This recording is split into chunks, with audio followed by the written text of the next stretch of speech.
hardline Muslims trying to enforce Sharia law in London. From abstention to amputation. RT's Laura Emmett's been hearing how they want to instill their tough code on the capital. So we are here to tell you that Islam and the Sharia is unstoppable in Europe. Stoning for adultery, cutting off hands for stealing, death for renouncing Islam. This group of men is trying to enforce Sharia law in the UK. They've started a campaign to make certain areas of London and other cities Islamic law-controlled zones, starting with Walthamstow, East London. Muslims will be commanding good and forbidding evil, presenting Islam as an alternative to the Muslim and the non-Muslim community.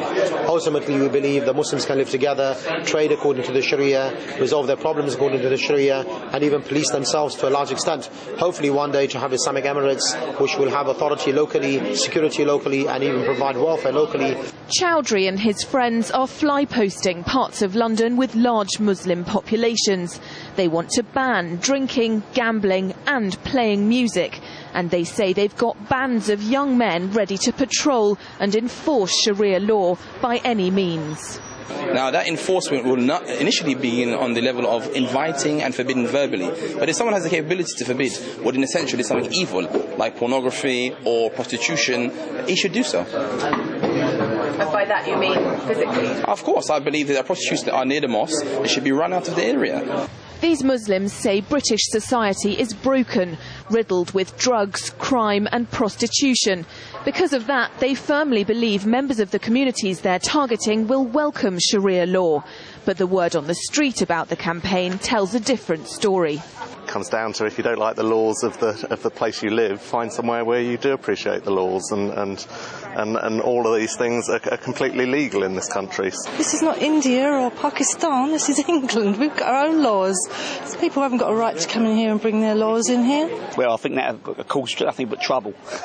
Councillor Martin Esom agrees, saying this could destroy community cohesion. We've got squads going around the borough taking down the posters as soon as they put up, because we do not want these posters around our borough. They do not represent the views of our borough, and they have no place in Waltham Forest. Citizen equality campaigners say the Sharia supporters shouldn't be considered a religious movement, but a far-right political organisation with a poster campaign designed to divide and conquer communities.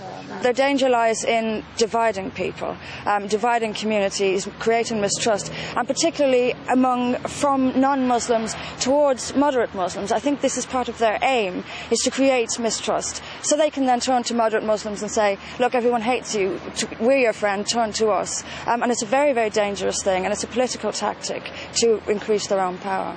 Undeterred by opposition, Chowdhury and his group plan what they see as the beginning of an Islamic emirate, not just in the UK, but all over Europe. Police have mobilised to take these posters down as fast as they appear, but Chowdhury and his group say they formed bands of vigilante enforcers to make sure Sharia is adhered to, verbally or physically. And in other parts of London, women have already been harassed for not covering their heads. If these Muslims ever get their way, I won't be able to dress like this on the streets of Walthamstow or many other parts of London, Brussels, Rome and Paris. Laura Emmett, RT, Walthamstow, London.